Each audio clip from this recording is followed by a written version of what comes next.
Good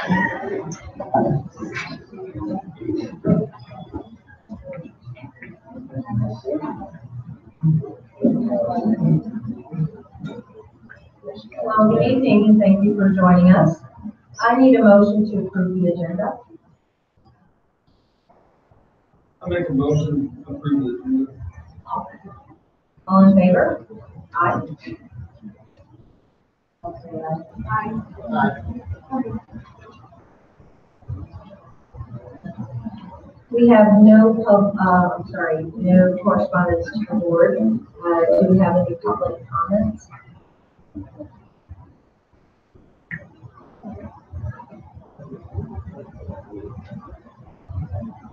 Recognitions?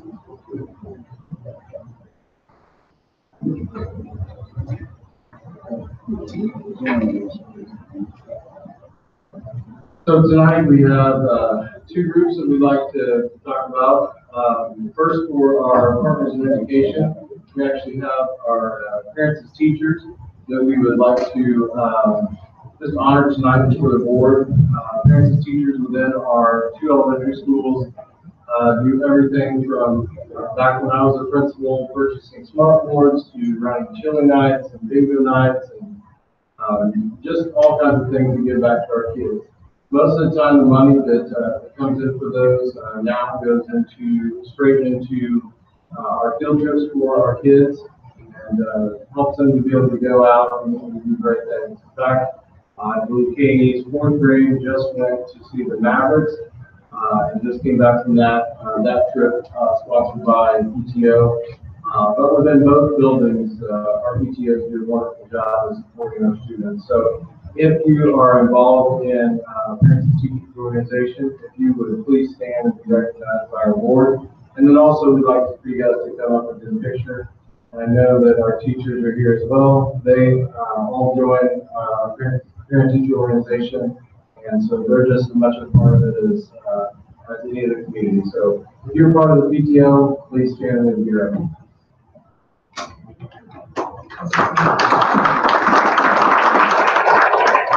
And come up and have to do a picture of the board.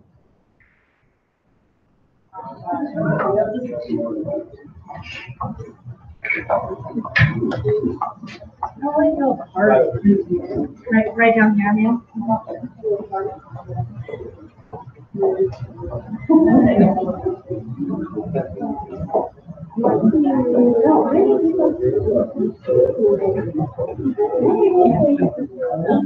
A little white.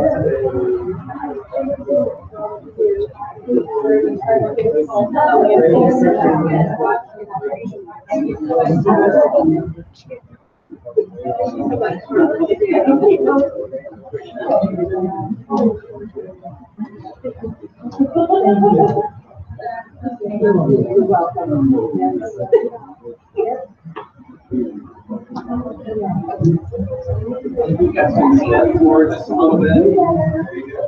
Get a quick picture of everybody.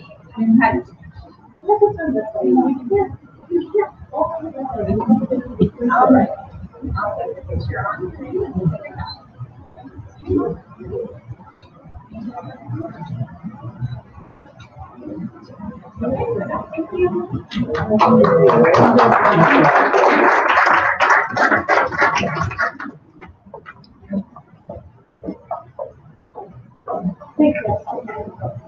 Our second recognition of the night is actually for our Phenomenal Panthers. And we have 3 Phenomenal Panthers that we would like to honor tonight. And our honorees for tonight are our 2018 cross-country Missouri State qualifiers. And each of these students represented Knoxville very well. And we're just proud to be able to have them. It's a great thing for us to be able to have cross-country. And within just a short amount of time, we have obviously 3 state qualifiers. And those state qualifiers are Sam Wilhelm, Corinne Funderburg, and Haley Robles. Let's give them a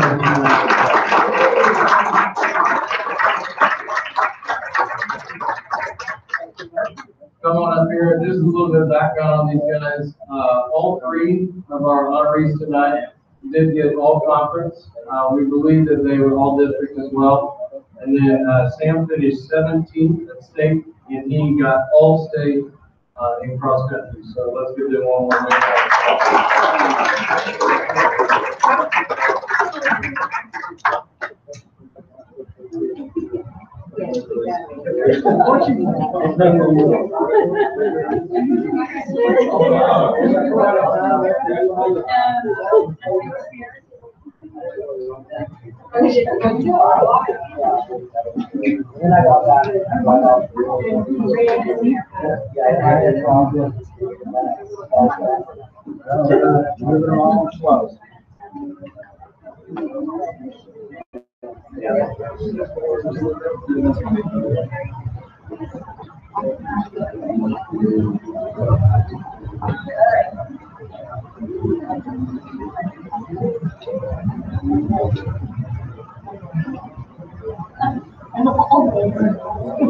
One more big round of applause.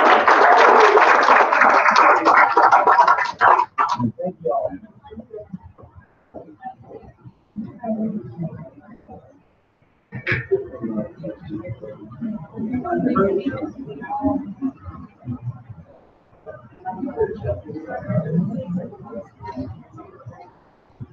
All right, the principal and director's reports are there, and for your reading pleasure, and MSBA report.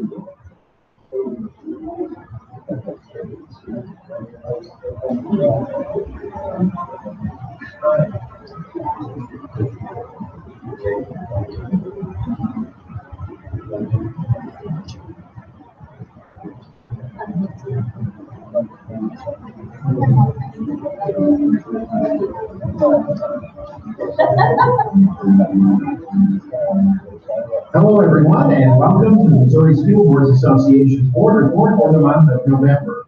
We thank you for the opportunity to share some news and information during a few minutes of your board meeting. We begin with a look at the issue of attracting young people to the teaching profession and retaining them as they begin their teaching careers. In the past 10 years, there's been a 23% decrease in college students going into teacher education programs nationwide. In addition, more than half the adults surveyed in the most recent Phi Delta Kappa poll of the public's attitudes toward the public schools said they would not want a child of theirs to become a teacher, a majority for the first time since that question was first asked in 1969. Missouri's 2019 Teacher of the Year, Shelley Parks, told an audience at the recent MSBA annual conference that has to change. She says it's critical that we attract young people to a profession she loves and retain the teachers we have. But she says we need to ask ourselves some hard questions. Are we in our schools putting funds towards programs that encourage future teachers? Are we being relational with the teachers we do have to make them feel valued and appreciated? Are we supporting and encouraging our teachers? Are we celebrating our schools so that people realize how truly awesome public education is? Parks works as a high school English teacher in the Francis Howell School District. She will serve as Missouri's representative to the National Teacher of the Year competition. Nearly 250,000 Missouri high school students and adults take part in career education training programs in high schools, area career centers, and higher education institutions throughout the state. Training programs are offered in fields such as agriculture, business, health science, and technology and engineering. There's a new emphasis on the importance of career education as a way to prepare young people for jobs that are in high demand. The issue was brought up during a panel discussion with members of the State Board of Education at the recent MSBA annual conference. A new member of the State Board, Dr. Don Claycomb, retired after serving as president of State Technical College in Lynn, and he says it's critical for school leaders to listen to the business community so our schools can produce the employees they need. You expect people coming in that program, skills, knowledge, and that we need for them to start working in our country. And I think that when we have advisory committees, for example, and that's one of the most efficient, effective ways to work with forward in need. It's important that we listen to what little light is having to say for the district, and that we do everything we can to turn out a product that they are looking for. Governor Parson has made workforce development a top priority of his administration. The State Board of Education has narrowed the field of candidates for the position of Commissioner of Education to 4 and plans to interview those individuals this month. State Board of Education President Charlie Shields announced at the October State Board meeting there were 5 applications and 7 nominations for the position. The names of the 4 finalists remain confidential. The State Board hopes to have a permanent commissioner on the job by the first of the year. Filing for school board seats up for election in April opens December 11th in most school districts in the state. MSBA has a number of free resources available to school board candidates posted on the MSBA website, including a candidate's guide to running for the school board and information on the roles and responsibilities of school boards. Filing for school board seats closes on January 15th. That's it for this month's edition of the MSBA Board Report.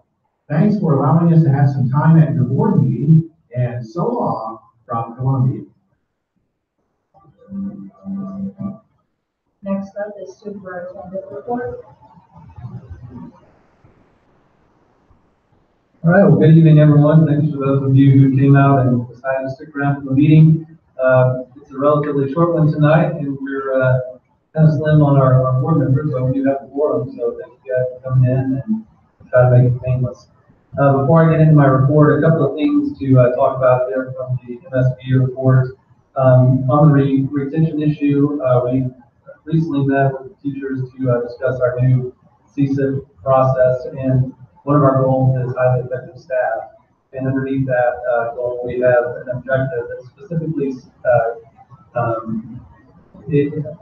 speaks to the issue of recruitment and retention, especially in those critical shortage or high demand areas where we really have very shallow applicant pools. So that underneath that goal, we will continue to look at ways to make sure that we're doing everything we can to attract, recruit, attract, retain, and train the best teachers possible for our students. Underneath that goal, we also have an objective regarding meeting our teacher compensation objectives and goals that have been set out by the board to make sure that we look at that annually to make sure that we're offering that compensation and benefits package for our staff. So it's very important. And then the second thing on the workforce development, we're definitely what we're doing out at the high school with some of our STEM programming and even pushing that out into our elementary schools is definitely helping focus and pipeline our workforce into the local jobs that we know are in demand. So we're working down that and definitely have a long way to go, but we are making progress. Jumping right into my board report. We enjoyed celebrating our veterans last Friday with events occurring in all buildings. In all, we hosted, I want to say, around 870 folks into our buildings. So just want to say thank you to our teachers and principals and all of our support staff did a great job of serving up breakfast and going through our veterans program. So we're very excited to do that. And then on Monday, we took a very slippery drive down to Windsor. Our Triad color guard went down and implemented the colors in a very nice Veterans Day assembly down in Windsor on Monday. And I know they were in, I want to say, like 17 different events surrounding the Veterans Day holidays. So it was a really nice way to outreach and celebrate our veterans. As of this meeting, we have 2 instructional days left until Thanksgiving break and around 22 instructional days left until Christmas break, which is hard to believe. Hopefully the weather will hold off so we can get all of those days in. And we want to just continue to remind our teachers how important this time is and to put it to very good use because as we know, January, February are always a little dicey and it seems like we're starting a little early on the weather this year. In your packet was our composite ACT scores that came in this month. Navastra High School posted its second best score in the last 5 years. We did tie the state average on the composite. There was one other year where we beat the state average by 1 composite point. The other 3, we actually done a little bit below state average. So we're excited to see that score rise this year and hope to continue to see that rise as we integrate in our ACT prep courses. Our Johnson County Multi-Hazard Mitigation Plan was approved, which includes a $2.1 million request for a community storm shelter and several other smaller components. That funding is not allocated, but it is put in as a formal request. And with that plan being approved, we can expect opportunity to go after that money when it's allocated. That would be done most likely in conjunction with a future building project. As mentioned in the investigator report, the board candidate filing is up this month. Information has been passed along to you, to the community and public in the consent agenda. It will be passed along again next month, and then we'll look for candidates hopefully to come in and fill some of the vacant seats. That was a joke. But in all seriousness, that information is available. Our audit is now finalized. It's not formally back to us, but we've gone through all of the work to complete the audit. And I'm happy to say that everything went very smoothly. I want to say thank you to Ms. Huntsman, Ms. Freed, Ms. Palmer, and Mr. Therian for their great job in making sure that that process went smoothly in this year. And we will be going over that audit report next month in December. By this time next month, we'll have our new buses on site and integrated into our routes. I want to say thank you again to the board for approving that purchase. Likewise, our new tractor that was approved last month was on site and was able to pull the fall harvest hay rides around for the kids. So that was really nice. And I know Mr. Sato was excited to have that on hand for the harvest, but he was really excited to have it the last couple of days when we were out spreading salt and taking care of the snow removal. So again, thank you. Enrollment for the month is actually up in every building, so we're excited to see that, and we are just right at 1,600 students, which is something we hope to see continue to climb. Knob-Knoxville Elementary 364 with a 96.63%. Knob-Knoxville Middle School 476 with 45.83%, 95.83%. Knob-Knoxville High School 386 with 94.89%. Wyden Elementary 368 with 95.88 for a total district percent of 95.81. And the winner goes to Knob-Knoxville Elementary with 96.63. So nicely done, everyone, and hopefully we'll keep those numbers up. Financial reports for month ending October. Balances for all funds, $13,464,796. Revenues to date, $6,500,818, which is 32.2% of anticipated. Expenditures, $4,376,334, which is 23.9% budgeted. And remember that that is with the amended budget. Last but not least, I did provide again a month activity review of some of the significant meetings and then a preview of the month ahead. So if you have any questions on those, let me know. And that concludes my report. Next up, I need approval of the consent agenda. I'll make a motion to approve the consent agenda.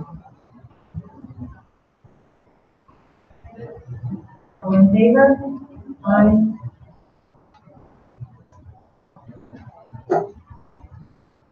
I need a motion to approve the bills as presented. Make a motion to approve the bill presented. All in favor? Aye.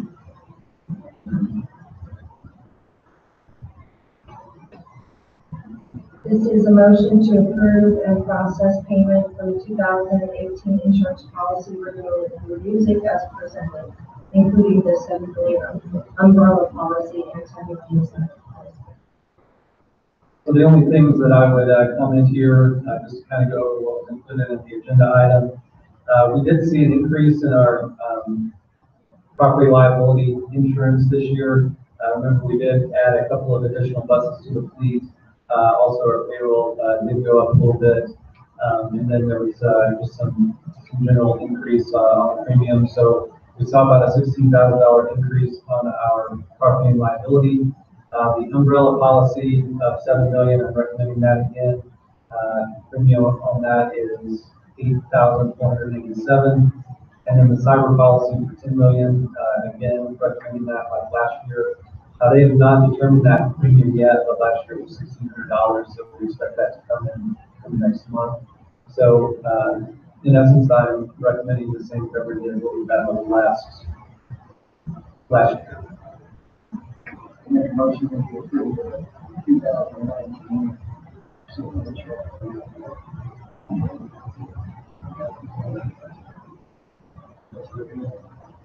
All in favor?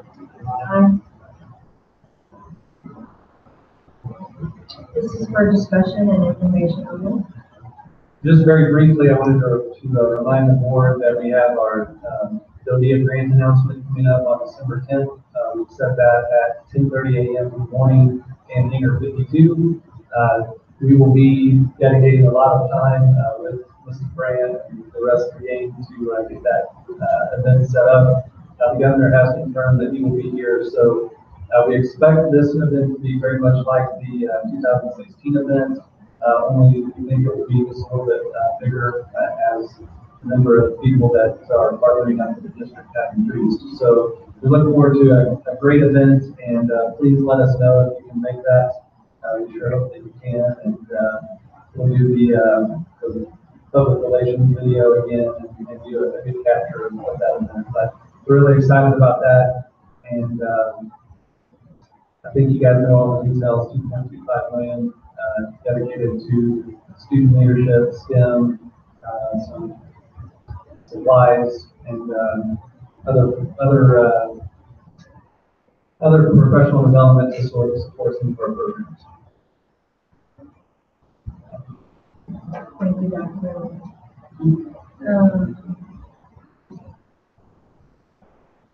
I said it's great news. Thank you.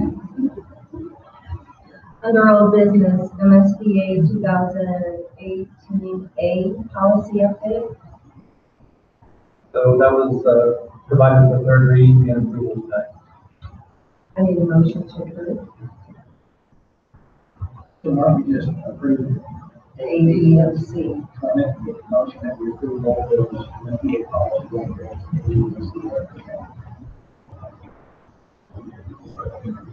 Sounds good. All in favor? Aye. The only difference on the C was only a second reading and approval, but it is in the board a couple of times. Before we adjourn, I did have, I want to bring to the board's attention that there was an additional attachment under administrative content and my board report. If you take a look at that, we will be doing a public release of that information hopefully in the next month, but some pretty cool stuff coming down the pike with a partnership with Wagner Industries. Thank you. Are you ready for this? Well, there's nobody else to do it. I make a motion to adjourn. Second motion. Aye. Thank you all for coming. This is one for the record book.